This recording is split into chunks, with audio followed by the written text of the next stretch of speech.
أعوذ بالله من الشيطان الرجيم. ومن أعرض عن ذكري فإن له معيشة ضنكا ونحشره يوم القيامة أعمى قال رب لم حشرتني أعمى وقد كنت بصيرا قال كذلك أتتك آياتنا فنسيتها وكذلك اليوم تنسى وكذلك نجزي من أسرف ولم يؤمن بآيات ربه ولعذاب الآخرة أشد وأبقى أفلم يهد لهم كم أهلكنا قبلهم من القرون يمشون في مساكنهم إن في ذلك لآية لأولي النهى. صدق الله العظيم.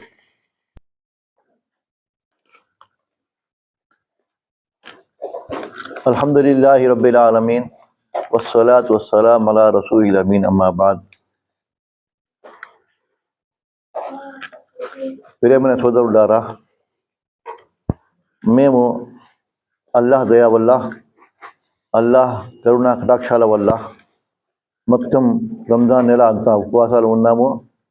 మంచి మంచి కార్యాలు చేశాము, మంచి మంచి పుణ్య కార్యాలు చేసుకున్నాము. అల్లాహ్ వాటన్నిటినీ అంగీకరించుగాక. రబ్బనా తఖబ్బల్ మిన్నా ఇన్నక అంతస్ సమీఉల్ అలీం వతుబ్ అలైనా ఇన్నక అంతత్ తవ్వాబుర్ రహీం. ఇప్పుడు నేను ఒక హదీస్ చెప్పదలుచుకున్నాను. హజరత్ అబూ అయ్యూబ్ అన్సారీ రజల్లాహు తఆలా అన్హు ఉల్లేఖిస్తున్నారు. అబూ అయ్యూబ్ అన్సారీ మహాప్రవక్త ముహమ్మద్ ముస్తఫా సల్లల్లాహు అలైహి వసల్లం ఈ విధంగా సెలవిచ్చారు. మన్ సామ రమజాన సుమ్మ అత్బఅహు సిత్తన్ మిన్ షవ్వాల్ కాన కసియామి దహ్రి. ఎవరైనా రంజాన్ ఉపవాసాలు పాటించాడో, రంజాన్ నెలలో ఉపవాసాలను అన్ని పాటించాడో, ఆ తర్వాత సుమ్మ అత్బఅహు రంజాన్ తర్వాత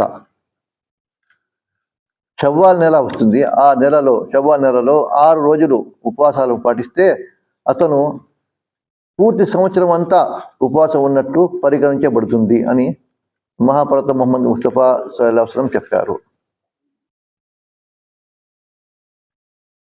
అల్లాహ్ తన దాసులపై చాలా కరుణ కటాక్షాలు చూపిస్తూ ఉంటాడు. తన దాసులకి ఏదో రకంగా వాళ్ళకి ఏదో రకంగా సహాయం చేయాలి, మరియు వారికి ప్రతిఫలాన్ని ఇవ్వాలి, వారి పుణ్యానికి ప్రతిఫలాన్ని ఇవ్వాలి అని అల్లాహ్ ఆశిస్తుంటాడు. కనుక ఈ హదీస్ ద్వారా కూడా మనకు తెలిసేది ఏమిటంటే, ఎవరైనా 6 ఉపవాసాలు పాటిస్తే అతను మొత్తం సంవత్సరం అంతా ఉపవాసం ఉన్నట్లు అతనికి పుణ్యాలు లభిస్తాయి. సూర్య అనాంలో అల్లాహ్ తబారక వ తఆలా ఈ విధంగా పలుకుతున్నాడు. మన్ జాఅ బిల్ హసనతి ఫలహు అష్రు అమ్సాలిహా. ఏ వ్యక్తి అయినా సరే ఒక్క పుణ్యం తీసుకుని మా దగ్గర వస్తే మేము అతనికి 10 రెట్లు చేసి పుణ్యాన్ని మేము అతనికి ఇస్తాము, ప్రతిఫలాన్ని ఇస్తాము అని అల్లాహ్ పలుకుతున్నాడు. సూర్య అనాం ఆయత్ నంబరు 160. మన్ జాఅ బిల్ హసనతి ఫలహు అష్రు అమ్సాలిహా. ఏ వ్యక్తి అయినా సరే ఒక్క పుణ్యం మా దగ్గర తీసుకుని వస్తే మేము ఆ పుణ్యాన్ని 10 రెట్లు చేసి అతనికి ప్రతిఫలాన్ని ఇస్తాము అని అల్లాహ్ పలుకుతున్నాడు. ఈ విధంగా మేము చూస్తే, మేము ఆలోచిస్తే, ఒక్క రంజాన్ నెలలో 30 రోజులు ఉంటాయి. 30 × 10 300 రోజులు అవుతాయి. ఇంకా మిగిలి ఉన్నాయి 2 నెలలు. ఇప్పుడు 6 ఉపవాసాలు, 6 × 10 60 అయిపోయింది. ఈ విధంగా చూస్తే 360 రోజులు అయిపోయాయి. రంజాన్ నెల అంతా ఒక 10 నెలలు ఉపవాసం ఉన్నట్లు, మరియు 6 రోజులు 60 రోజులు ఉపవాసం ఉన్నట్లు అన్నమాట. ఈ విధంగా మేము ఉపవాసాలు ఉండాలి. ఇంకో మాట ఏమిటంటే, ఈ కొంతమంది రంజాన్లో ఉపవాసం ఉండరు. అలాంటి వారు కోసం కాదు ఈ హదీసు. ఎవరైతే మొత్తం ఉపవాసాలు పాటిస్తారో మొత్తం నెల అంతా, వాళ్ళ కోసమే ఈ హదీసు అనమాట. వాళ్ళు మాత్రమే ఈ హదీసును ప్రకారం 6 రోజులు ఉండగలరు. ఎవరైనా ఎందుకంటే రంజాన్ నెల ఫరజ్ అనమాట. ఫరజ్ నెల అనమాట. అందుకోసం మొత్తం ముందు డ్యూటీ చేయాలి, తర్వాత డ్యూటీ చేసే వాళ్ళకే ఓవర్ టైం దొరుకుతుంది. ఓవర్ టైం లేకుండా డ్యూటీ చేస్తే అది మంచి పాట కాదనమాట. ఈ విధంగా అనమాట. ఈ విధంగా మేము ఏం చేయాలంటే, మొత్తం ఎవరైనా రంజాన్ నెల ఉపవాసాలు వాళ్ళకి ఉండిపోతే, ఎవరైనా ప్రయాణంలో ఉన్నారు లేక అనారోగ్యం వల్ల వాళ్ళు కొన్ని ఉపవాసాలు ఉండలేకపోయారు, అలాంటి వారు ముందు ఏం చేయాలంటే స్టే చేయాలి. ముందు ఫరజ్ని పూర్తి చేసుకుంటే మంచిది. తర్వాత షవ్వాల్ నెల 6 రోజులు ఉపవాసం ఉండవచ్చు.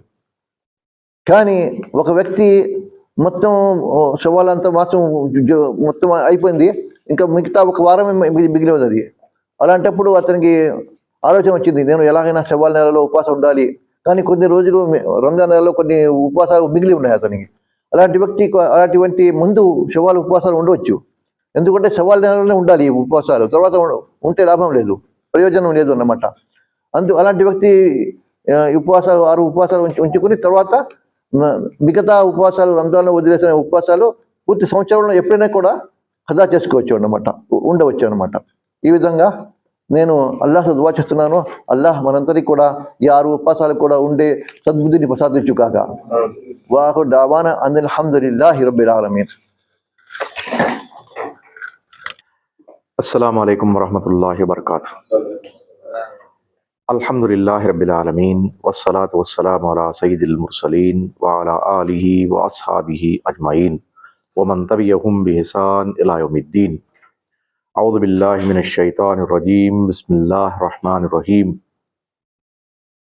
యా అయ్యుహల్లదీన ఆమనూ లా తుల్హికుం అమ్వాలుకుం వలా ఔలాదుకుం అన్ జిక్రిల్లాహ్ ومن يفعل ذلك فأولئك هم الخاسرون وأنفقوا مما رزقناكم من قبل أن يأتي أحدكم الموت فيقول رب لولا أخرتني إلى أجل قريب فأصدق وأكن من الصالحين ولن يؤخر الله نفسا إذا جاء أجلها والله خبير بما تعملون. ప్రియమైన సోదరులారా, సోదరీమణులారా, ఈ కార్యక్రమానికి విచ్చేసిన వారందరికీ స్వాగతం పలుకుతున్నాను. అల్లాహ్ సుబ్హానహు తఆలా మన అందరి ఈ కలయికలో మన విజ్ఞానాన్ని పెంపొందించుకోవడానికి మార్గం సుగమం చేయుగాక. మన అందరి ఈ కృషిని స్వీకరించి సన్మార్గంపై నడిచే సద్బుద్ధి గల వారిలో మమ్మల్నందరినీ చేర్చుగాక. మన అందరి కృషులను స్వీకరించి స్వర్గ ప్రవేశం చేయు వారిలో మమ్మల్ని చేర్చుగాక. ఆమీన్. సోదరులారా, సోదరీమణులారా, మన అతావుర్ రహమాన్ గారు ఒక ముఖ్యమైన విషయం వైపు మన అందరి దృష్టిని మళ్లించారు. అది ఈ నెల అంటే షవ్వాల్ నెలలో పాటించవలసిన ఉపవాసాలకు సంబంధించి. అవి ఎలా పాటించాలి, వాటి పద్ధతి మనందరికీ తెలియజేశారు. వారికి మనమందరము కృతజ్ఞత తెలుసుకోవాల్సిన అవసరం ఉంది. జజాకల్లాహు ఖైర్. ఇక మిగిలింది ఏంటంటే, నేను చదివిన ఈ 3 ఆయతులు. ఈ ఆయతులు 3 సూరతుల్ మునాఫిఖూన్ చివరి భాగంలో ఉన్నటువంటి ఆయతులు. 9, 10 మరియు 11వ నంబర్ ఆయతులు. ఈ 3 ఆయతులతో ఆ సూరతు సమాప్తమవుతుంది. వీటి గురించి కొన్ని ముఖ్యమైన విషయాల వైపు మీ దృష్టిని నేను మళ్లించే ప్రయత్నం చేస్తాను. మొదట్లో ఏంటంటే, మనం మామూలుగా కొన్ని విషయాలు మనసులో పెట్టుకుని ఉంటాం. అవి మన మైండ్లో ఎల్లప్పుడూ ఉంటాయి. అవి ఏంటంటే, నేను ఒక మనిషిని, నేను ఒక ముస్లింని, నేను అల్లాహ్ సుబ్హానహు తఆలా యొక్క భక్తుడిని, నేను ఒక సమాజంలో జీవించుతున్నటువంటి ఒక ప్రాణిని అనే విషయాలు ఇవన్నీ మనం గమనిస్తూనే ఉన్నాం. కానీ వాటి గురించి మనం ప్రత్యేకంగా మాట్లాడం. కానీ ఇవన్నీ మనకు తెలిసినవే. కానీ నేను ఒక మనిషిని అన్నప్పుడు ఆ మనిషికి ఉన్నటువంటి సంబంధం ఒక సృష్టికర్తతో ఉన్నది కూడా మనం గుర్తుంచుకోవాలి. ఎందుకంటే సృష్టికర్త లేకుండా ఏ వస్తువు ఉనికిలోకి రాలేదు. ఒకవేళ అది వచ్చి ఉందంటే అది ప్రశ్నార్థకమైన వస్తువు అన్నమాట. ఏ వస్తువు అయినా సరే, ఒక వ్యక్తి దీన్ని తయారు చేయకుండా ఈ బాటిల్ స్వయంగా తయారు కాలేదు, అంతే కదా. అదేవిధంగా ఒక మొబైల్ ఉందంటే దాన్ని తయారు చేసే వ్యక్తి ఉండాలి. ఒక కెమెరా ఉందంటే దాన్ని తయారు చేసే వ్యక్తి ఉండాలి. ఈ విశ్వం ఉంది అంటే విశ్వాన్ని తయారు చేసే ఉన్నవాళ్ళు ఉండాలి. అదేవిధంగా ఈ సమాధానం ఎక్కడ ఎనక్కుంటూ పోతూ ఉంటే మనకి ఎక్కడికి చేరుతుంది అంటే వీటన్నిటికీ తనకంటూ ఎవరూ తయారు చేయని వారు ఉన్న వారి దగ్గరికి వెళ్తుంది. తనకంటూ ఎవరూ ప్రొడ్యూస్ చేయని పాయింట్ ఎక్కడైతే ఉంటుందో, అంటే స్వయంగా తను ఉనికిలోకి వచ్చి తర్వాత వేరే వాళ్ళను ఉనికిలోకి తెచ్చే పాయింట్ దగ్గరికి ఈ వస్తువు నడుస్తూ ఉంటుంది. అక్కడ వరకు వెళ్లాల్సిందే. అదే పాయింట్ దగ్గర మనం మాట్లాడేది ఏంటంటే అల్లాహ్ సుబ్హానహు తాలా గురించి. అల్లాహ్ సుబ్హానహు తాలా స్వయం ఉనికిలోకి వచ్చినవాడు, ఆయన్ని ఎవరి ఉనికిలోకి తీసుకురాలేదు. ఆయనే ఈ విశ్వాన్ని, విశ్వంలోని ప్రతి వస్తువుని ఉనికిలోకి తెచ్చినవాడు. అందుకని ఆయన పేరు అల్ ఖాలిక్, ఆయన పేరు అల్ బారీ, ఆయన పేరు అల్ ముసవ్విర్. ఇవన్నీ మన పేర్లు, ఆయన పేర్లన్నీ ఇందులోకి వస్తాయి. ఎందుకంటే ఆయన ఈ అన్ని పనులు చేశాడు. ఆయన ఈ ఉనికిలోకి తీసుకురావడం వల్లే నేడు మనం ఉన్నాం. ఎప్పుడైతే ఈ విషయాన్ని మనం క్లాసిఫై చేసుకుంటామో, ఒక ప్రక్కన సృష్టికర్త, రెండవ ప్రక్కన సృష్టి రాశి. సృష్టికర్త మరియు సృష్టి రాశి. సృష్టి రాశుల్లో నుంచి ఏమన్నా క్లాసిఫికేషన్ మీరు చేసుకోవచ్చు. నిర్జీవ వస్తువులు, జీవిత వస్తువులు. నిర్జీవ వస్తువుల నుంచి ఖగోళాలు, ఈ భూమి, మండలం, ఆకాశాలు, ఇవన్నీ పర్వతాలు, ఇవన్నీ పక్కన పెట్టుకోవచ్చు మనం. ఇక జీవిక కలిగినటువంటి వస్తువులో తీసుకుంటే మానవులు, పశువులు, పక్షులు, మరి వేరే ప్రాణులు, వీటి క్లాసిఫికేషన్ మీరు చేసుకుంటూ వెళ్ళిపోయి కామన్గా ఉండేటువంటి. అలా మనం ఎంతసేపు చేసుకెళ్ళినా ఆ క్లాసిఫికేషన్, ఈ జంతు శాస్త్రంలో వాళ్ళు చేసినటువంటి ఈ క్లాసిఫికేషన్ మొత్తం మన ముందు ఒక టేబుల్ రూపంలో వచ్చేస్తుంది. అదేవిధంగా వృక్ష శాస్త్రజ్ఞులు చేసినటువంటి టేబుల్ కూడా మన ముందుకు వచ్చేస్తుంది. ఈ టేబుల్స్ గురించి మనం మాట్లాడటం లేదు. మనం మాట్లాడేది ఏంటంటే సృష్టికర్త ఒక సైడ్, సృష్టి రాశి కంప్లీట్ ఒక సైడ్. క్లియర్? అటువంటిప్పుడు ఈ సృష్టి రాశుల్లో నుంచి స్వయంగా వాళ్ళకి రెండు వస్తువులు అల్లాహ్ సుబ్హానహు వ తఆలా ప్రసాదించి పెట్టాడు. ఒకటి బుద్ధి. ఏ ప్రాణికైనా తనకంటూ తన లెవెల్లో కాస్తో కూస్తో అధిక మొత్తంలో తక్కువ మోతాదులో బుద్ధి అనేది ఉంటుంది. ఈవెన్ చీమ, ఆ చీమ ఎంత చిన్నదైనా దాని లెవెల్లో దానికంటూ బుద్ధి ఉంటుంది. ఒక ఛాన్స్ దొరకంగానే అతను దారి చూసుకుంటే అది వెళ్ళిపోతుంది. అవసరమైతే ఎవరిని కుట్టి తనను ప్రాణాన్ని రక్షించాలంటే రక్షిస్తుంది. అవన్నీ జరుగుతుంది ఆ బుద్ధి వల్లే. మానవుడికి అల్లాహ్ సుబ్హానహు వ తఆలా ఎక్కువ మోతాదులో బుద్ధి ఇచ్చాడు. ఈ బుద్ధి ఎలాంటిదంటే అతను ఆలోచించగలడు, వస్తువుని స్టోర్ చేయగలడు, ఎనలైజ్ చేయగలడు. ఇంకా ఇంకా ఇంకా ఇంకా ఇప్పుడు ఎన్ని వస్తువులు ఆ మానవ బుద్ధి వల్లే మునిగిలోకి వస్తున్నాయి. ఈ మానవ బుద్ధిని అల్లాహ్ తాలా ఏమంటున్నాడంటే, మానవ బుద్ధిని నేను పుట్టించాను, మానవ బుద్ధి పుట్టించిన ప్రతి వస్తువు కూడా నేను పుట్టించిన వస్తువు లెక్కలోకే వస్తుంది అని అంటున్నాడు. ఇంకోసారి రిపీట్ చేయనా? నేను మానవ బుద్ధిని పుట్టించాను, మానవుడు తన బుద్ధితో పుట్టించినటువంటి ప్రతి వస్తువు, క్రియేట్ చేసిన ప్రతి వస్తువు నేను క్రియేట్ చేసినట్టుదే. అందుకని అల్హమ్దులిల్లాహి రబ్బిల్ ఆలమీన్ మనం చదివినప్పుడు ఏం తర్జుమా చేస్తాం? సమస్త స్తోత్రములు అల్లాహకు మాత్రమే చెందును, ఆయన సర్వలోకాలకు ప్రభువు అని తర్జుమా చేస్తాం. ఈ పదాన్ని దీనికి అనుగుణంగా ఇంకా ఎలాబొరేట్ చేసుకును, లేకపోతే దానికి ఇంకా కాన్సైజ్ చేసుకుని ఇంకో పదం కానీ, ఇంకో సెంటెన్స్ కానీ, ఇంకో వర్షన్ కానీ మీరు తయారు చేసుకుని అదే భావాన్ని మీరు క్రియేట్ చేయగలిగితే అది యూస్ఫుల్ పాయింటే. అందుట్లో మాకే ఇబ్బంది లేదు. 16వ శతాబ్దంలో ఒక సెంటెన్స్ రాశారు, 20 సంవత్సరాల తర్వాత కూడా ఇంకో సెంటెన్స్ రాసి దానికి దగ్గర భావం, దానికంటే అత్యుత్తమ భావం మనం క్రియేట్ చేయగలిగితే అల్హమ్దులిల్లా కదా. ఇంకో భావం అల్హమ్దులిల్లాతో మాట్లాడేటప్పుడు అంటే సర్వ కృతజ్ఞతలు అల్లాహ్ నీకే చెందును. దేనికి అర్థం ఇది? అల్హమ్దులిల్లా. మొదటి భావంలో ఏం చేశాం?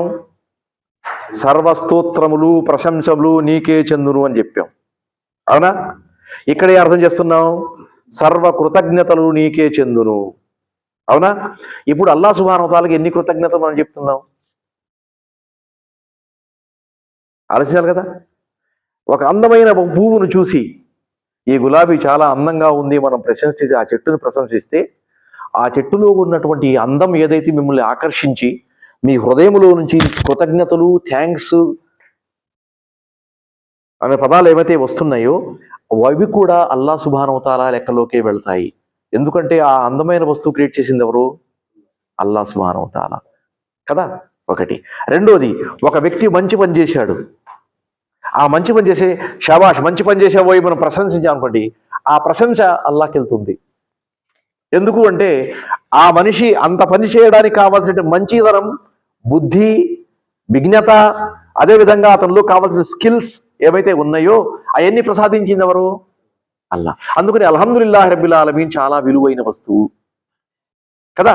ముహమ్మద్ సల్లల్లాహు అలైహి వసల్లం గారు జీవితాన్ని, ఒక ముస్లిం యొక్క జీవితాన్ని 2 మాటల్లో సంక్షిప్తంగా వివరించారు. ఏమిటది? అల్ ముస్లిము సాబిరున్ వషాకిరున్. సాబిర్ వ షాకిర్. ఈ 2 లేనప్పుడు ఇక ముస్లిం అనడం మనం అనవసరం. అతని ఏమిటండి ప్రత్యేకతలు అయ్యి, విశేషణాలు అనుకోండి.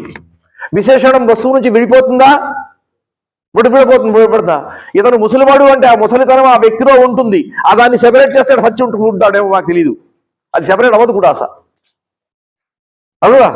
అదే తెల్ల గోడ అంటే ఆ గోడపై నల్ల రంగు వేసేసి నల్ల గోడలోకి దాని విశేషం మార్చచ్చు, గోడ యొక్క రంగు మారచ్చు. ఆ సెపరేట్ కలర్ ఏదైతే ఉందో అది ఒక చోట నుంచి తీస్తే ఇంకో చోట ఎక్కడో ఉంటుంది. అర్థమవుతుందా మీకు? విశేషణం. అదేవిధంగా ఇక్కడ ఒక మనిషి గురించి చెప్తున్నారు, ఒక ముస్లిం గురించి, సాబిర్ వ షాకిర్. అతను అల్లాహ్ సుబ్హానహు వ తఆలా తరఫు నుంచి వచ్చినటువంటి ప్రతి వస్తువు, ప్రతి ఫేవర్, మనకేమిటి దిగువద్దాం, అనుగ్రహం కదా, వాటిపై అతను షాకిర్, కృతజ్ఞత తెలుపుకునేవాడవుతాడు. మరి ఎంత కృతజ్ఞత చెప్పగలరు మీరు కదా? ఒక హదీస్ జస్ట్ మనిషి యొక్క ఆలోచన గురించి ఎనలైజ్ చేయడానికి ఈ హదీస్ వాడుకుందాం. ఇస్లాం ప్రారంభంలో ముస్లింలు మస్జిద్లో కూర్చున్నప్పుడు, సలాత్లో కూర్చున్నప్పుడు, అస్సలాము అలైక yeah Jibreel, అస్సలాము అలైక yeah Israfil, అస్సలాము అలైక yeah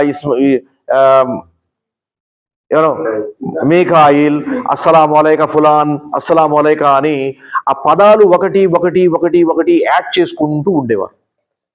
ఒక లాంగ్ టెర్మినాలజీ. ముహమ్మద్ సల్లల్లాహు అలైహి వసల్లం ఏం చేశారంటే, ఇన్ని అక్కడ చెప్పుకుంటారా మీరు, మరి మర్చిపోతే ఫలానా వచ్చు మర్చిపోయారనే బాధ కలుగుతుంది కదా. అందుకని కాన్సైజ్ చేయండి. అస్సలాము అలా ఇబాదిల్లాహి సాలిహీన్, అల్లాహ్ సుబ్హానహు వ తఆలా యొక్క విలక్షణమైనటువంటి భక్తులపై అందరిపై సలామును కాక ఒక పదంలో అయిపోయింది కదా. అవునా? ఇప్పుడు మీ అందరికీ ఒక చిన్న హోంవర్క్ ఇస్తున్నాను. మీరందరూ ఇంటికి వెళ్ళిన తర్వాత మనం సలాతులో చదివే దువా ఉంది కదా, అల్లాహుమ్మ హదినా ఫీమన్ హదైత్, వాఫినా ఫీమన్ ఆఫైత్, వతవల్లనా ఫీమన్ తవల్లైత్. ఈ పదాలు మాలిక ఎంతైతే ఉందో అవి ఓవరాల్ కలిపితే ఒక చిన్న పారాగ్రాఫే అవుతుంది, 2 లైన్లు. ఈ పారాగ్రాఫ్ అందులో పెట్టుకొని దాని అర్థాన్ని చదివి, బాగా చదివి, ఆలోచించి అక్కడ ఏం చెప్పిందో ఒకసారి అనలైజ్ చూసి చూడండి. 3 గంటల పాటు పొడుగాటి దువా అయితే ఇమాం సాబ్ మస్జిద్లో చేస్తున్నాడు, ఆ ఇమాం సాబ్ వెనకాలే నేను నమాజ్ చేస్తే కానీ ఈ రమదాన్ నాకు సమాప్తం కాదు. ఆయన వెనకాలే నేను నమాజ్ ఎట్టి పరిస్థితుల్లో చదవాల్సిందే. పెళ్ళాం హాస్పిటల్లో ఉన్నా, బిడ్డలు హాస్పిటల్లో ఉన్నా, వాళ్ళకి ఏదన్నా కారణం వల్ల హాస్పిటల్ తీసుకెళ్లాల్సి ఉన్నా అవన్నీ వదిలేసి మీరు సావండి, నేను ఆయన వెనకాల ఇవాళ నమాజ్ చదవాల్సిందే అని వెళ్ళే వాళ్ళు ఉంటారు కొంతమంది. వాళ్ళకు ప్రత్యేక భక్తులు వాళ్ళు. ఓకే, అటువంటి వాళ్లకు చేసేది కరెక్టా కాదా అని మీరు ఈ 2-4 లైన్లు అయితే ఉన్నాయో చదివి చూడండి. మీరు గంటల కొద్దీ చదివిన కొద్దీ మొత్తం ఈ 4 లైన్లలో ఉంది. ఒకవేళ మనం ఆలోచించగలిగితే ఈ 4 లైన్లో మీరు గంటల కొద్దీ, ఈ ఇమాములు ఏం చేస్తారంటే స్ప్రెడ్ చేసేస్తారు. దాన్ని స్ప్రెడ్ చేసేది దేనికి? ఒకరోజు ఒక ఇమాం గారు దువా చేస్తూ అల్లాహుమ్మ తకబ్బల్ మిన్నా సియామనా వ ఖియామనా వ రుకుఅనా వ సుజూదనా అంటున్నాడు. సలాత్ అంటే ఖియామేగా. నా ఖియాం కబూల్ చేయండి అంటే ఖియాంలో ఏముంది? మీకు ఉపవాసం ఉందా ఏంటి? జకాత్ ఉందా ఏంటి?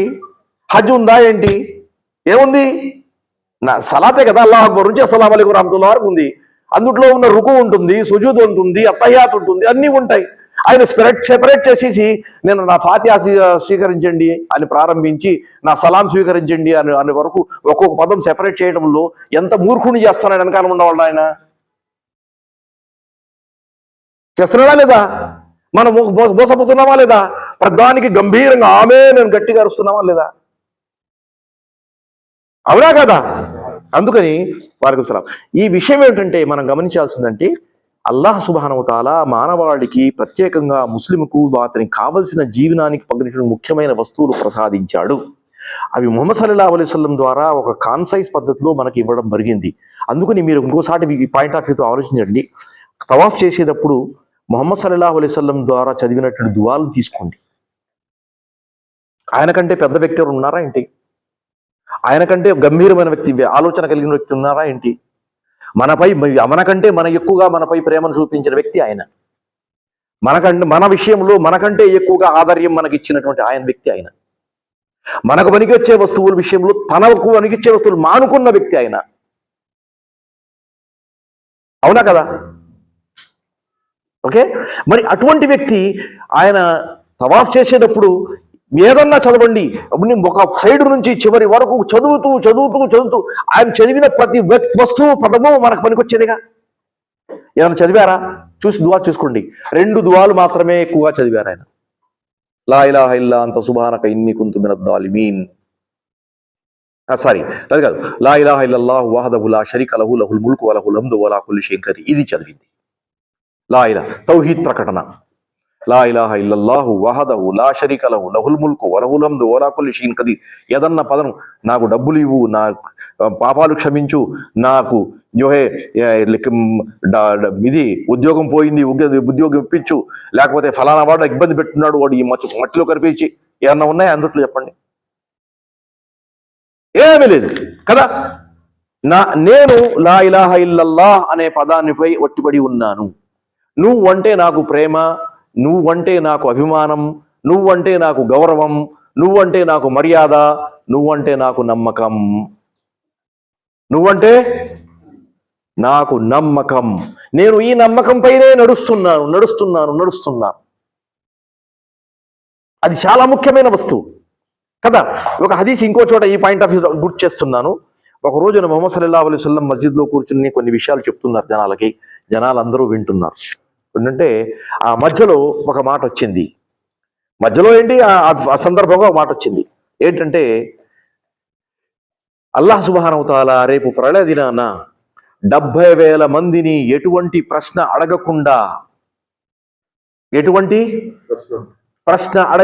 నువ్వు ఎవరు, ఎక్కడున్నావు, ఏం తిన్నావు, ఎలా చేశావు, ఎలా ఉంది నీ జీవితం, నేను 70 సంవత్సరాల వయసు ఇచ్చాను, ఏం చేశావు, నీ యవ్వనంలో ఏం చేశావు, నువ్వు సంపాదించింది ఏం చేశావు, ఖర్చు ఎక్కడ పెట్టావు, ఈ ప్రశ్నలు ఉన్నాయి కదా. ఒక్క ప్రశ్న కూడా కాకుండా ఏంటి, యదుఖులూనల్ జన్నత బిగైరి హిసాబ్. హిసాబ్ అనేది ప్రశ్న, రెస్పాన్సిబిలిటీ, క్వశ్చనబిలిటీ ఏమీ లేకుండా స్వర్గంలో పంపించేస్తాం అని చెప్పిన తర్వాత ఏం చేశారంటే ఒక పని గుర్తొచ్చింది ఆయనకి. ఎక్స్ప్లెనేషన్ ఇవ్వక ముందు ఇంట్లో కాస్త పని ఉంది, నేను వెళ్ళొస్తానని వెళ్ళారు. ఇప్పుడు కూర్చున్న వాళ్ళు ఆలోచిస్తున్నారు, ఎవరబ్బా ఇల్లు, ప్రశ్న అసలు ఏ ఒక్క ప్రశ్న కూడా అల్లా అడగంట, స్వర్గంలో ప్రవేశింపజేస్తాడంట, వాళ్ళు ఏ పనులు చేసి ఉంటారు, ఏమరవై ఉంటారు, వాళ్ళ ఆచరణ ఏమై ఉంటుంది, వాళ్ళు ఎలా విధంగా అల్లాహ్ సుబ్హానహు వ తఆలా మెప్పించుకుని ఉంటారు అని 100 విధాలుగా నీకేమన్నా తోడుతుందా, నీకేమన్నా తడుతుందా, నీకేమన్నా పడుతుందా మైండ్లో అని చెప్పుకుంటూ మాట్లాడుకుంటున్నారు. ఒక్కొక్క మనిషి ఒక విధంగా, చెప్పండి. ఒక్కో మనిషి మాట్లాడు, ఒకదానికి ఒక పొందన లేకుండా, ఒక ఆలోచన ఇంకో ఆలోచన సంబంధం లేకుండా మాట్లాడుకున్నారు. ముహమ్మద్ సల్లల్లాహు అలైహి వసల్లం గారు తిరిగి వచ్చారు. ఏం మాట్లాడుకుంటున్నారు? ఏం మాట్లాడుకుంటున్నారయ్యా? నేను స్వర్గంలో ప్రశ్న లేకుండానే, అడగకుండానే, హిసాబ్ లేకుండానే పంపించేస్తానని చెప్పారు కదా, వాళ్ళు ఏం పని చేస్తారని మాట్లాడుకుంటున్నారు. అప్పుడు మోసం చెప్పను, ఓహుం అలా రబ్బిహిం యతవక్కలూన్. అల్లాహ్ సుబ్హానహు వ తఆలాపై 16 నాల నమ్మకం కలిగి ఉంటారు అని చెప్పారు. ఒకే ఒక పాయింట్, ముఖ్యమైన పాయింట్ అందుట్లో. ఓహుం అలా రబ్బిహిం యతవక్కలూన్. అల్లాహపై పూర్తి నమ్మకం, పూర్తి విశ్వాసం, పూర్తి భరోసా వాళ్ళకుంటుంది. ఒక వ్యక్తి వెంటనే నిలబడి, ఆయన పేరు ఉకాషా బిన్ మెహసన్, నిలబడి, అయ్యా నా కోసం దువా చేయండి, నేను ఆ టీంలో ఉండాలని, ఆ 70,000 మందిలో నా పేరు రావాలని చెప్పి దువా చేయండి. ముహమ్మద్ సల్లల్లాహు అలైహి వసల్లం మొహం చూసి, అంత మిన్హుం, నువ్వు వాళ్ళలో అయిపోయావు అన్నారు. లక్కీ.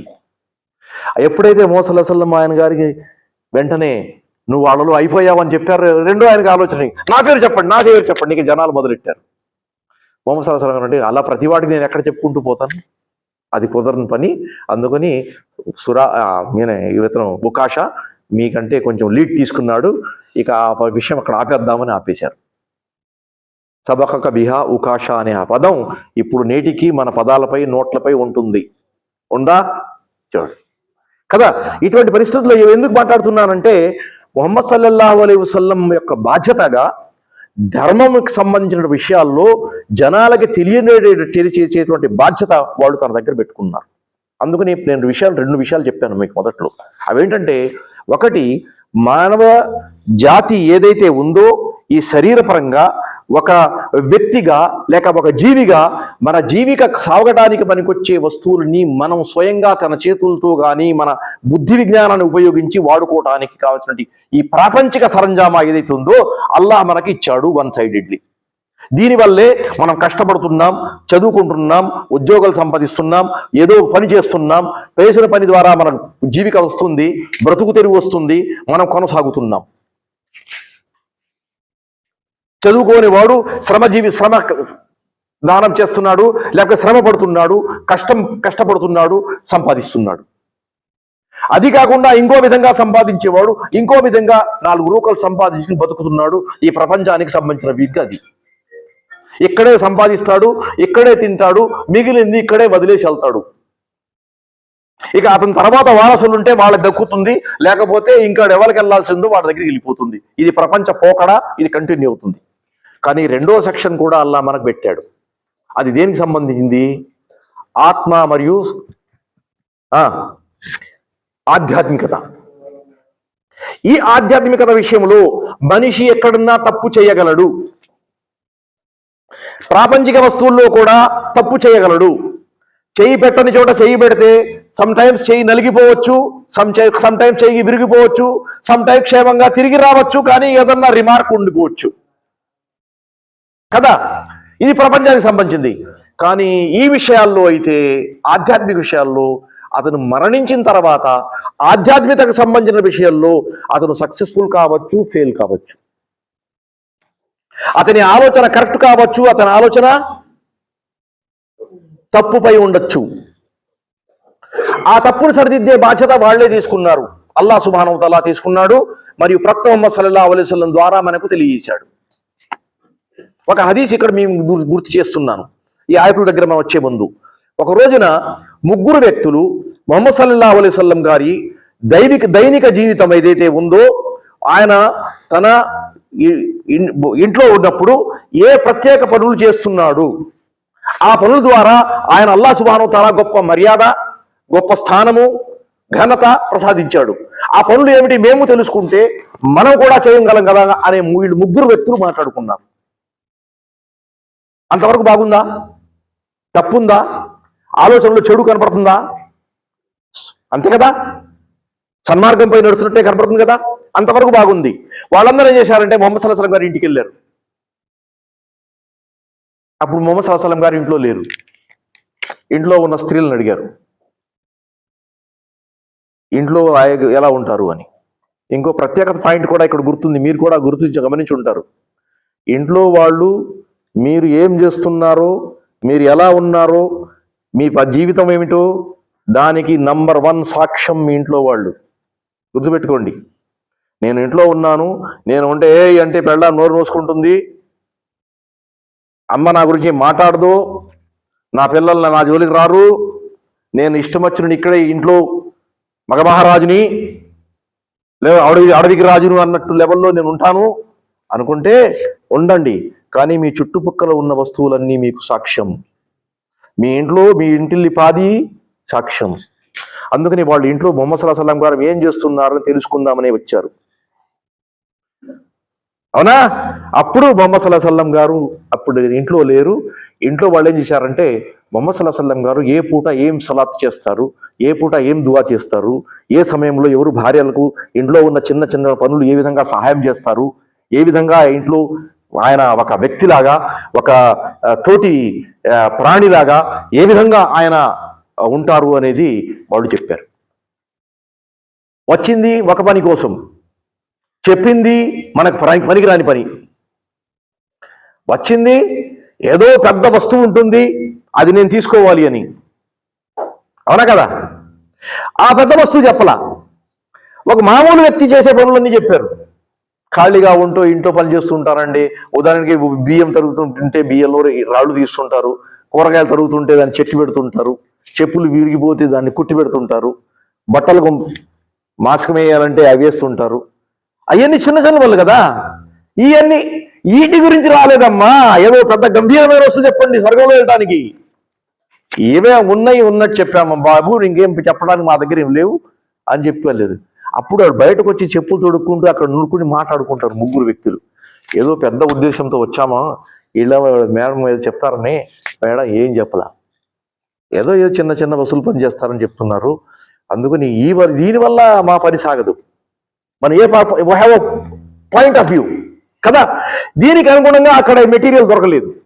అందుకని ఒక ఆయన చెప్తున్నాడు, ఇలా కుదరదా, నేను ఇప్పుడు నుంచి మీకు చెప్తున్నాను, గుర్తుపెట్టుకోండి, ఇవాళ నుంచి ఒక రోజు కూడా వదలకుండా ప్రతిరోజు ఉపవాసము పాటిస్తాను. నఫిల్ నఫిల్ నఫిల్ నఫిల్ ఉపవాసం ఎవ్రీడే. ఇక పగటి పూట తినేదే లేదు, చీకట్లో తింటాం, మళ్ళీ తిరిగి చీకట్లో తింటాం, అంతే లెక్క డిసైడ్ చేశాడు. రెండో ఆయన ఏమన్నాడంటే, నేను ఇక నుంచి రాత్రి నిద్రపోయేదే లేదు, రాత్రి వచ్చిందంటే నిలబడి నిలబడి నిలబడి ఖురాన్ చదవటం, నఫిల్ చదవటం, ఖురాన్ చదవటం, నఫిల్ చదవటం, రాత్రల్లా నేను ఖియాం చేస్తాను అన్నాడు. మూడో వ్యక్తి ఏమన్నాడంటే, ఇక మీరిద్దరూ హాయిగా మంచి విషయాలు తీసుకున్నారు, నాకు ఐడియా తడుస్తుంది, నేను ఇల్లు వాకిలి పెళ్ళాం బిడ్డలు వీళ్ళందరికీ బై బై చెప్పేసి అడవుల్లోకి వెళ్ళిపోయి ఏదో చెట్టు కొమ్మన కూర్చుని అక్కడే సుబ్హానల్లా అల్హమ్దులిల్లా అల్లాహు అక్బర్ చేసుకుంటూ ఆ దొరికిన చెట్ల కాయలు ఆకులు తింటూ అక్కడే జీవితం గడిపేస్తాను. ఇక నాకు ఈ సమాజంలో స్థానం లేదు. అలా చేస్తేనే నా ర్యాంకు అది ఫుల్ మార్క్స్ వస్తాయి నాకు అని లెక్కేసుకున్నాను. వీళ్ళు మాటల్లో ఎవరి ఐడియా వాళ్ళు చెప్పడంలో బిజీగా ఉంటే అప్పుడే ముహమ్మద్ సల్లల్లాహు అలైహి వసల్లం గారు ఎప్పుడో వచ్చేశారు. వీళ్ళ మొదటి వ్యక్తి మాట, రెండో వ్యక్తి మాట, మూడో వ్యక్తి మాట కూడా విన్నారు. ఈ ముగ్గురు వ్యక్తుల మాట వింటూ ఎంతసేపు నిలబడి ఉన్నారో అంతసేపు వాళ్ళు ఎవరూ గమనించలే. మూడో వ్యక్తి సమాప్తమైన తర్వాత అప్పుడు ముహమ్మద్ సల్లల్లాహు అలైహి వసల్లం చెప్తున్నారు, రే మీరు చెప్పుకున్న మొత్తం నేను వినేశానయ్యా, ఇలా చెప్పమాకండి. This is not the way. ధర్మం అనేది మీ ఆలోచనకు అనుగుణంగా ఉండదు. అందుకని నేనున్నాను చూడండి. ఒక మాట గుర్తుపెట్టుకోండి, ఎవరన్నారు? నేను ప్రొఫెసర్, నేను మీ ముందు ఉన్నాను, నేనేం చేస్తున్నాను చూడండి. నేను ఉపవాసం నఫిల్ ఉపవాసం ఉంటున్నాను, మానేస్తున్నాను. నేను రాత్రి ఖియాం చేస్తున్నాను, మానేస్తున్నాను. అంటే ఒకే రాత్రిలో కాసేపు ఖియాం చేయటం, మిగతా రాత్రి పడుకోవటం. అర్థమవుతుందా? అదేవిధంగా నేను సమాజంలో ఉన్నాను, పొలాల్లోకి వెళ్ళలేదు, అడవుల్లోకి వెళ్ళలేదు, ఇక్కడే ఉన్నాను. నాకు భార్య బిడ్డలు ఉన్నారు, బాధ్యత ఉంది. ఈ ప్రతి వస్తువు నేను గమనిస్తున్నాను, నా చుట్టుపక్కల ఇన్ని నడుస్తున్నాయి. ఇవి అటిని కలుపుకునే ఉన్నప్పుడే మీకు సంపూర్ణత వస్తుంది. ఇది నా సున్నత్, ఇది నా సున్నత్, నా మార్గం, నా పద్ధతి, నా తీరు, ఇదే నా శైలి, ఇంకా మారేది లేదు. ఇంకేమన్నారంట? వమన్ రగిబ అన్ సున్నతి ఫలైస మిన్నీ. నా సున్నతుకు విరుద్ధంగా ఎవరన్నా పక్కన కాలు పెట్టుకున్నా, తన ఆలోచన ఉపయోగించుకుని వాడు నావాడు అని చెప్పే అర్హత కోల్పోతాడు. నేను ముహమ్మద్ గారి వ్యక్తిని, ఆయన అనుచరుణ్ణి, ఆయన ఫాలోయర్ని, ఆయన అడుగుజాడులో నడుస్తున్నాను అని చెప్పుకుంటుంటే, మరి నేనేమిచ్చాను అక్కడే, నేను ఎక్కడ కాలు పెట్టానో అక్కడే కాలు పెట్టాలి. నేను ఎక్కడ కాలు పెట్టలేదో నువ్వు పెట్టకూడదు. ఇది పద్ధతి. ఈ పద్ధతి ఎవరిచ్చారు? అల్లాహ్ సుబ్హానహు వ తఆలా ప్రవక్తల ద్వారా మనకు ప్రసాదించాడు. ఎందుకంటే మనం ఈ ముగ్గురు చెప్పుకున్న వ్యక్తుల యొక్క ఆలోచన చూడండి ఎలా ఉందో. ప్రతిరోజు ఉపవాసం పాడటం ఈజీయా చెప్పండి? కష్టంలో పడుతున్నాడా లేదా? తన ఆలోచన వల్ల కష్టంలో పడుతున్నాడా, లేకపోతే ఇంకో ఆలోచన వల్ల కష్టపడుతున్నాడా? తన ఆలోచన వల్ల కష్టపడుతున్నాడు. దానికి ముహమ్మద్ గారు సల్లల్లాహు అలైహి వసల్లం గారు పర్మిషన్ ఇవ్వలేదు, ఖురాన్ పర్మిషన్ ఇవ్వలేదు. రేపొద్దున బక్క చిక్కిపోయి వాడు ఎలాగో రోగానికి గురైతే, ఏమయ్యా ఇలా అయిపోయావంటే ముహమ్మద్ సల్లల్లాహు అలైహి వసల్లం గారు బోధించారు ఆయన పేరు చెప్తావా? లేకపోతే షరియత్ ఇదే ఉపదేశించింది అని చెప్తావా? లేకపోతే అల్లాహ్ సుబ్హానహు వ తఆలా నాకు ఇలా ఆదేశించాడని చెప్తావా? ఎవరి మీద పెడతావు నింద? నీ ఏ నింద నేను యాక్సెప్ట్ చేయడానికి సిద్ధంగా లేదు. మా ధర్మం నిందలు తీసుకోవడానికి లేదు. మీ జీవితం సుగమం చేయడానికి ఉంది. మీకు మంచి జీవితం కావాలని మేము కోరుకుంటున్నాం. మీరు సుఖశాంతులతో ఉండాలని, ప్రశాంతంగా ఉండాలని, ఒక మంచి జీవితం గడపాలని కోరుకుంటున్నాం. ఇప్పుడు ఈ హదీస్ చూడండి. ఒక రోజు ముహమ్మద్ సల్లల్లాహు అలైహి వసల్లం చెప్తున్నారంటే, ఎవరన్నా వ్యక్తి గాలి వస్తుంది, లేకపోతే ప్రశాంతంగా ఉంటుంది, జీవితం హాయిగా ఉంటుంది, నిద్రపడుతుంది అనే ఉద్దేశంతో ఎండాకాలంలో మన పల్లెటూరులో మనం చూస్తుంటాం, డాబాపై ఎక్కి నిద్రపోతుంటారు. అవునా కాదా? ఎందుకంటే మంచు అనేది ఉండదు, గాలి కొంచెం లేట్ నైట్ తర్వాత ప్రారంభమవుతుంది, చల్లగా ఉంటుంది. పైన మంచం వేసుకున్నాం అనుకోండి, అది సీలింగ్ యొక్క హీట్ కూడా అంత ఉండదు, అన్ని కంఫర్టబుల్ గా ఉంటాయని మనిషి మామూలుగా డాబాపై వేసుకుని మంచాలు వేసుకుని పడుకుంటుంటారు. కొంతమంది మంచాలు తీసుకెళ్ళడం కష్టమైన వాళ్ళు చేస్తారంటే ఒక చాప వేసుకుని దాని మీద పడుకుంటారు. అవునా కదా? కొన్ని సందర్భాల్లో ఏం చేస్తారంటే ఈ పెట్టగోడలు ఉండవు,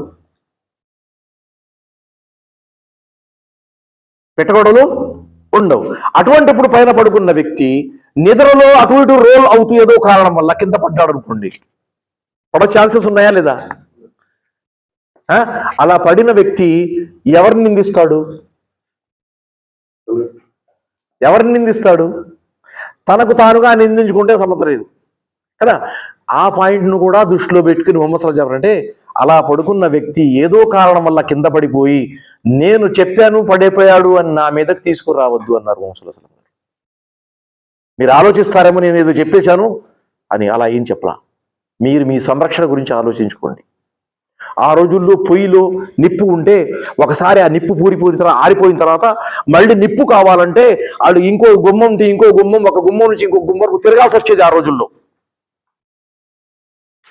వెళ్ళి కాస్త నిప్పు ఇవ్వండి, కాస్త నిప్పు రాజేసి తీసుకొస్తాను, లేకపోతే ఒక కట్టె పుల్ల కాల్చివ్వండి అని తిరగాల్సి వచ్చేది కదా. మరి ఒకప్పుడు కొంతమంది ఏం చేసేవారంటే, ఇప్పుడు నేను పడుకుని కాసేపు నేను మేలుకుంటాను. నేను కొంతమంది ఇక్కడ చూశాను కూడా, బ్యాచులర్స్ ఏం చేస్తారంటే ఆ పాయ తెచ్చుకుంటారు. తెలుసుగా మీ పాయ అంటే? అది రాత్రి పడుకునే ముందు 11 గంటల సమయంలో దాన్ని శుభ్రంగా క్లీన్ చేసేసి ఒక పెద్ద బెడ్లలో పెట్టేసి ఆ తీసుకెళ్లి పొయ్యి మీద పెట్టేసి స్విచ్ ఆన్ చేసేసి హాయిగా సరిపడ్డ నీళ్లు పెట్టేసి వెళ్ళి పడుకుంటారు. ఫజర్ నమాజ్కి మేలుకున్నప్పుడు అది బాగా మరిగి నీళ్లు తగ్గిపోయి లోపలంతా బాగా అరిగిపోయి బాగా తినడానికి కన్వీనియంట్ గా ఉన్నప్పుడు తయారైపోతుంది వాళ్ళ నమ్మకం. అలా చేస్తుంటారు. ఏ భరోసా మీద? సిలిండర్లో గ్యాస్ ఉంది, అది కాలుతూ ఉంటుంది, నేను అక్కడ లేకపోయినా అది మండుతూ ఉంటుంది, నేను నిద్రపోయినా అది ప్రశాంతంగా తన పని చేస్తుంటుంది, ఇది ఉడికేది ఉడుకుతూ ఉంటుంది. అవునా? అదే నమ్మకం కదా, ఇంకేముందా? ఎవరైనా ఆదేశించారో చేయమని ఆయనకి చేయలే.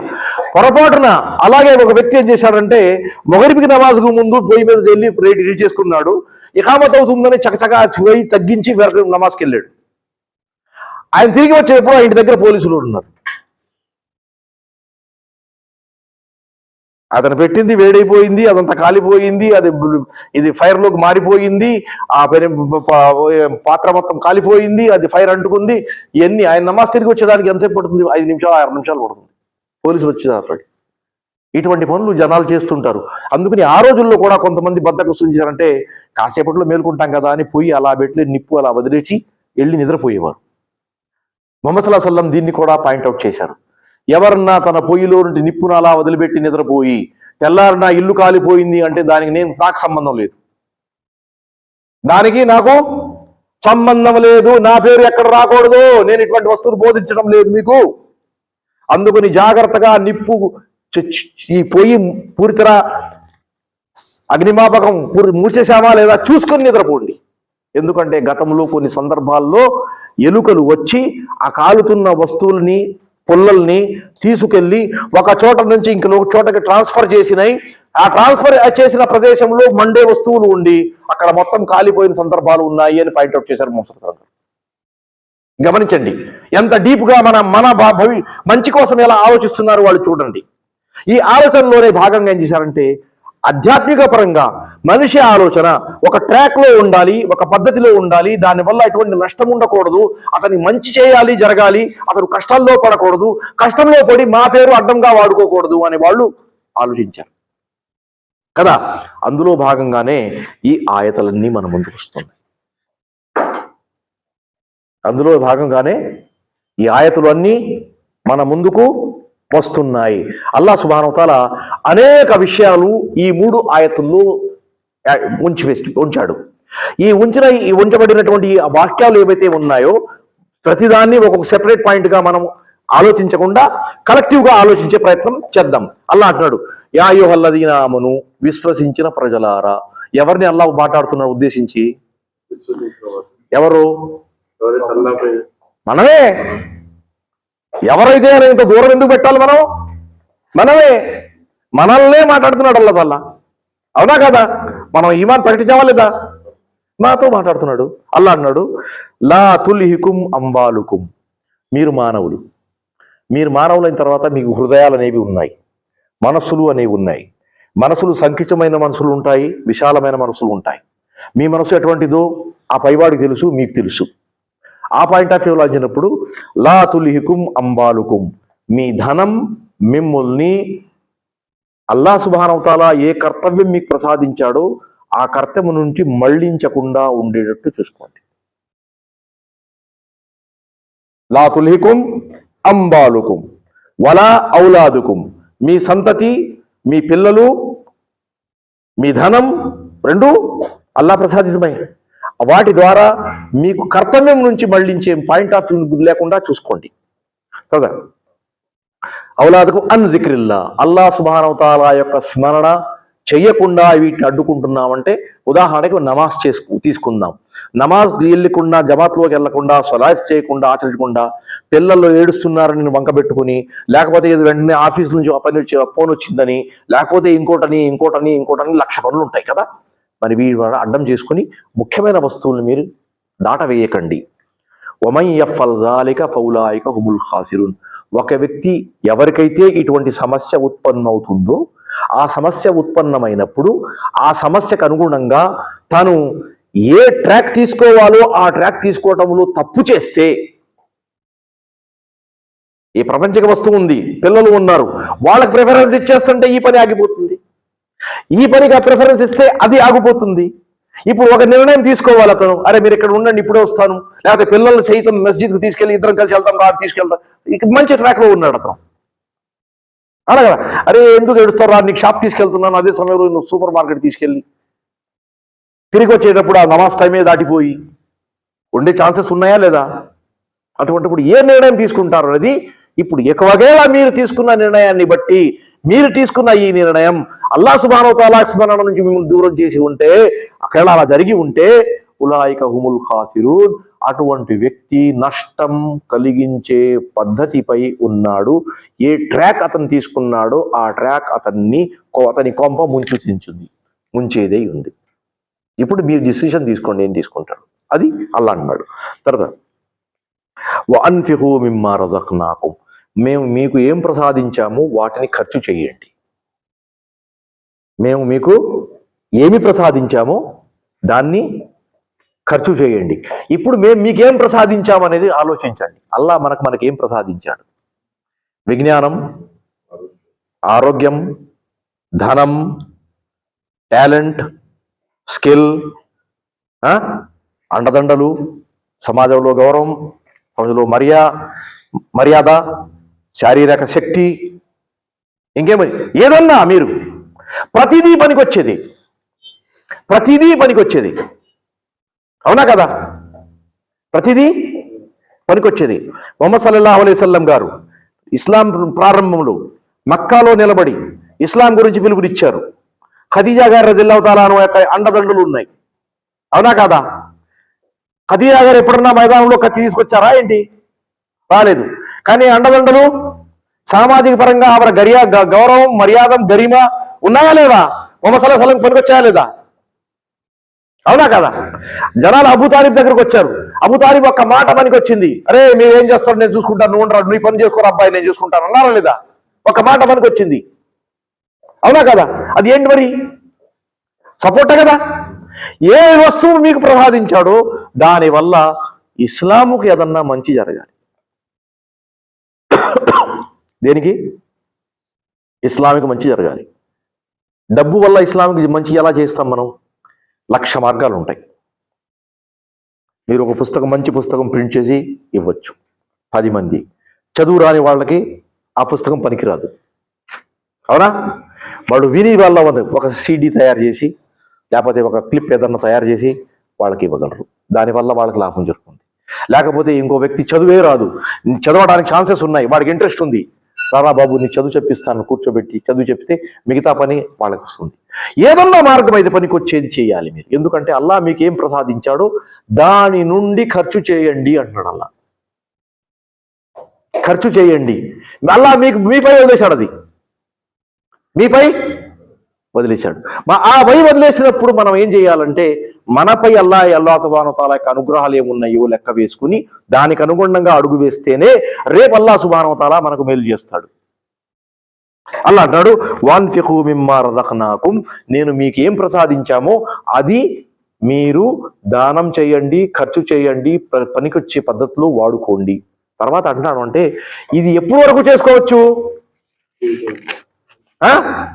ఒక పూట చేస్తే సరిపోతుందా? కంటిన్యూస్గా చేస్తూ ఉండాలా? అంటే కొన్ని పనులు కంటిన్యూస్గా చేసేవి ఉంటాయి. మీకు అల్లాహ్ డబ్బు ప్రసాదించాడు. ఒక వ్యక్తి చదువు చదివిస్తానని మీరు మద్రసాలో చదివించాడు.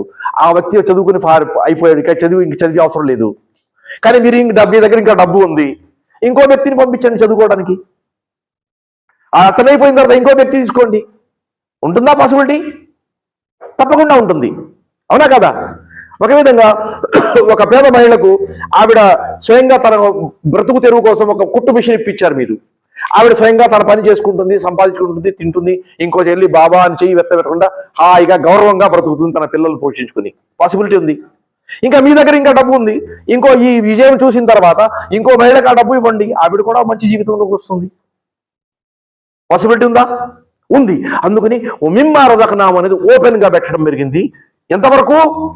మిన్ కబ్లి అన్ యఅతియ అహదకుముల్ మౌత్, అల్లాహ్ సుబ్హానహు వ తఆలా దగ్గర నుంచి మీకు పిలుపు వచ్చే వరకు ఎప్పుడన్నా చెయ్యండి. ఎప్పటి వరకు చేయాలి?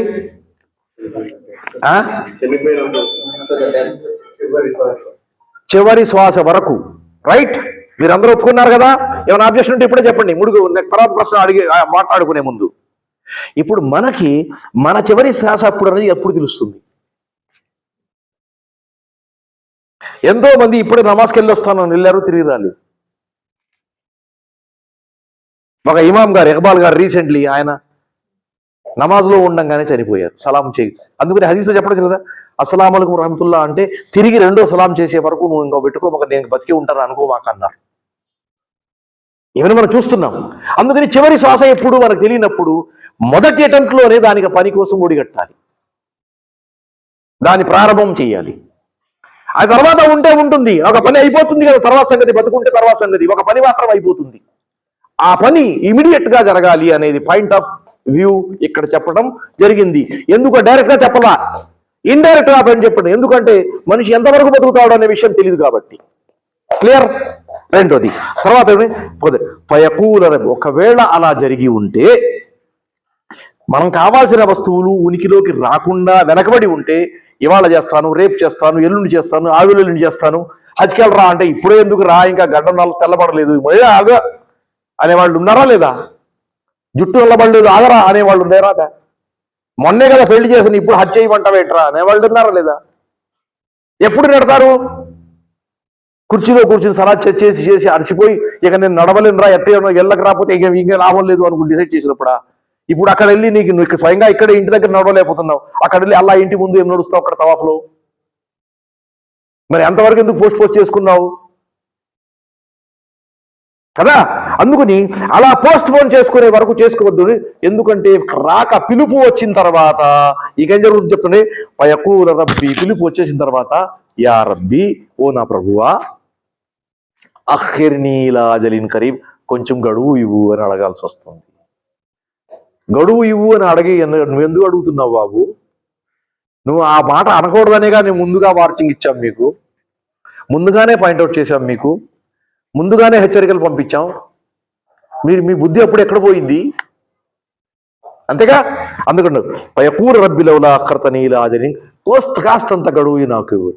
అల్లా అంటున్నాడు, ఓకే, ఫఅస్సద్దఖ వకుం మినస్ సాలిహీన్. ఒక ఎగ్జాంపుల్ ఇవ్వడం జరిగింది. అలా గడువు అడిగిన వాడు ఏం చేస్తాడు అని. గడువు అడిగిన వాడు ఏం చెప్తాడు అని ఒక ఎగ్జాంపుల్ ఇవ్వడం జరిగింది. ఫఅస్సద్దఖ వకుం మినస్ సాలిహీన్. నేను దాన ధర్మాలు చేసి మంచి వాళ్ళల్లో పేరు రాసుకుంటాను అన్నాడు. ఏమన్నాడు? దాన ధర్మాలు చేసుకుని మంచి వాళ్ళలో పేరు రాయించుకుంటున్నాను అని చెప్పాడు. దాన ధర్మాలు చేసి సదకా చేస్తాను అనే మాట ప్రత్యేకంగా ఎందుకు చెప్పాల్సి వచ్చింది? ఎందుకు చెప్పాల్సి వచ్చింది? ఎందుకు చెప్పాల్సి వచ్చింది? ఎందుకంటే ఆ పైన సెంటెన్స్ లో ఆల్రెడీ చెప్పండి, మిమ్మా రజక్నాహు అన్ఫికు మిమ్మా రజక్నాహు. నేను మీకు ఏం ప్రసాదం చేయమో దాన్ని దాన ధర్మం చేయండి, తోడి వాళ్ళలో పంచుకోండి, షేర్ చేసుకోండి. ఆ ఆయత వచ్చింది కాబట్టి దానికి సంబంధిత పదం ఎగ్జాక్ట్లీ ఈక్వల్ పాయింట్ తీసుకురావడం జరిగింది. ఆ పదం చెప్పడం జరిగిందా? ఆ పదానికి సంబంధించిన correct point word, exact word అస్సద్దఖ అనేది తీసుకురావడం జరిగింది. అవునా? ఇప్పుడు అన్నాడు ఒక మినసాలి నచ్చారు, మంచి వాళ్ళలో పేరు రాయించుకుంటున్నాను అన్నాడు. సమయం ఉన్నప్పుడల్లా పోగొట్టుకున్నాడు, దొరికినప్పుడల్లా పోగొట్టుకున్నాడు, దొరికినల్లా పాడు చేసుకున్నాడు. ఏ ఛాన్స్ వచ్చినా దానికి అనుగుణంగా వెగనిస్ట్ గానే పోయాడు. ఇప్పుడు ఫరిష్ట మలకుల్ మౌత్ కనపడంగానే, పిలుపు రాగానే అబ్బా ఇప్పుడు నాకు తట్టిందో అంటే దానివల్ల ఉపయోగం ఏముండదు. అవునా కాదా? మరి పడల్లా అన్నాడు, వలన్ యుఅఖిరల్లాహు నఫ్సన్ ఇజా జా అజలుహా వల్లాహు ఖబీరుం. ఒక మాట మాత్రం పెద్ద అక్షరాల్లో, బండ అక్షరాల్లో, రెడ్ లైన్స్ లో రాసి పెట్టుకోండి. మీరు రాసి పెట్టుకోండి. వలన్ యుఅఖిరల్లాహు నఫ్సన్ ఇజా జా.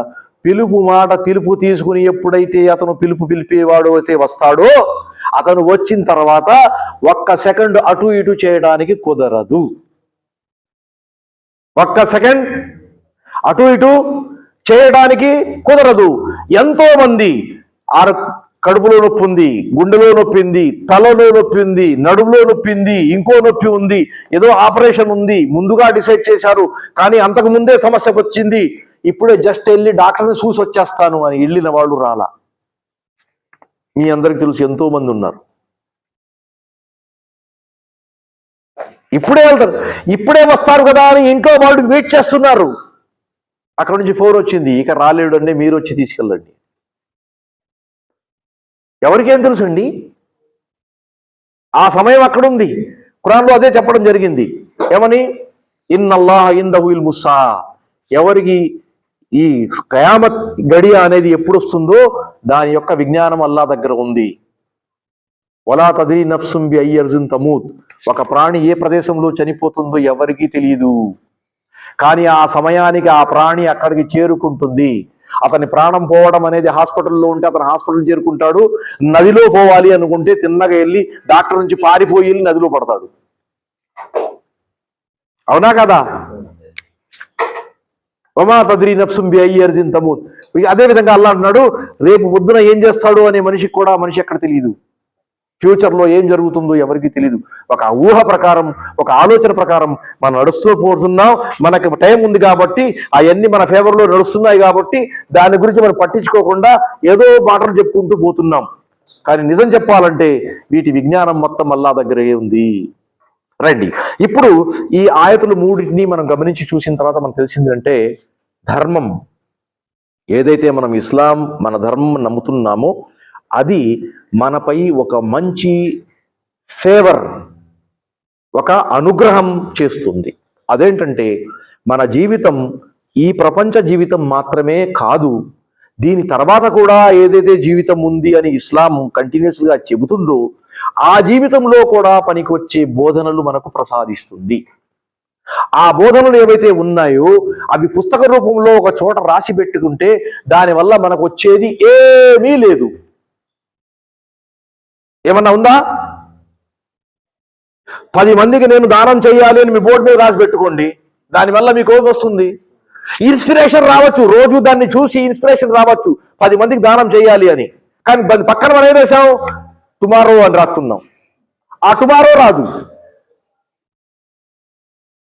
అదేగా ఏంటి? మా అన్నయ్య గారు కథ చెప్తుండేవాడు చిన్నప్పుడు. ఏమనంటే, ఈ 7 కొడుకులు ఉన్నారంట ఒక ముసలావిడికి. తండ్రి ఎప్పుడు చనిపోయాడు. చలికాలం వస్తే వీళ్ళందరూ యాక్టివ్ అయిపోయేవారు. ఎలాగో ఒక పని చేసి కష్టపడి మా అమ్మకు కొంచెం పొడి మరియు వేడి బట్టలు, ఆరోగ్యంగా ఉండేటువంటి చలి కష్టపడకుండా, చలికి బాధపడకుండా ఉండేట్టు అరేంజ్మెంట్ చేయాలి అని చెప్పుకునేవారంట. చెప్పుకుంటూ ఉండేవారు. సాయంత్రం ఎవడు తెల్లారంగానే ఎవడు పనికి అడిగిపోయాడు. వీడు పార పట్టుకెళ్ళేవాడు, ఆడు పలుగు పట్టి వెళ్ళాడు, ఆడ సుత్తి పట్టుకెళ్ళేవాడు, ఈడేమో నాగలి పట్టుకెళ్ళేవాడు, ఇంకోటి ఏదో పట్టుకుని వెళ్ళిపోయేవాడు. ప్రతివాడు పొద్దున వెళ్ళిపోయిన వాడు సాయంత్రం తిరిగి మొగరిపు సమయంలో వచ్చేవాడు. అప్పుడు అమ్మ కనపడేది. ఎరా అనగా, అమ్మ నీకేదో చేయాలి కదా, చాలా చలిగా ఉంది అని వీళ్ళందరూ బూడు తిన్న తర్వాత తాగేదంతా తాగేసి అప్పుడు మళ్ళీ కొట్టుకునేవారంట. అమ్మ కోసం నువ్వేం చేయలేదు, అమ్మ కోసం నువ్వేం చేయలేదు, అమ్మ కోసం నువ్వు చేయలేదు, ఎవరికాళ్ళు పుట్టుకుని అరుచుకుని గట్టిగా తిరుగుకుని అక్కడ ఉన్నారు, అక్కడ పడుకుని నిద్రపోయారు. తెల్లారి లేసంగానే ఎవరి పని మీకు వెళ్ళిపోయేవాడు. మళ్ళీ కొంచెం సమయం ఉండగా తిరిగి వచ్చి సాయంత్రం, అరే అమ్మ కోసం ఏం చేయలేదు. ఎప్పుడు చేస్తారు మీరు? ఎప్పుడు చేస్తారు? అవుతుందా? సాధ్యమేనా? కదా. ఈ సాధ్యాన్ని అసాధ్యం చేయాలంటే మార్పు రావాలి, ఆలోచనలో మార్పు రావాలి. ఆ మార్పు చాలా ముఖ్యం. అది బయట నుంచి రాదు. ఈ మాట ఎవరిది? ఆ మార్పు అనేది బయట నుంచి రాదు అని చెప్పేది ఎవరు? ఏ సైంటిస్ట్ చెప్తున్నాడో మీరు చెప్పండి. మీకు తెలుసు, మీరు అందరూ పుస్తకాలు చదివారు కదా, జనాలకు ఇన్స్పిరేషన్ చేసే పుస్తకాలు ఉంటాయి కదా, బయట చదివిన వాళ్ళు ఉంటారు కదా. చెప్పండి, ఆ మాట ఎవరు చెప్పారు? అల్లా అంటున్నాడు, ఇన్నల్లాహ లా యుగయ్యిరు మా బిఖౌమిన్ హత్తా యుగయ్యిరు మా బి అన్ఫుసిహిం. తన దగ్గర ఉన్న చెడుని, దుర్మార్గాన్ని, లేకపోతే ఒక తీరుని, లేక శైలిని మార్చాలి అనుకున్నప్పుడు బయట నుంచి ఆ మార్పు రాదు, నీ లోపల నుంచి అది రావాలి. అది వచ్చినప్పుడే నీకు మేలు జరుగుతుంది. దాన్ని అల్లా కూడా మార్చడు అన్నాడు అల్లా. ఇన్నల్లాహ లా యుగయ్యిరు, అల్లా మార్చడు. హత్తా యుగయ్యిరు బి అన్ఫుసిహిం until they change themselves from inside. లోపల నుంచి వారు స్వయంగా మార్చారు.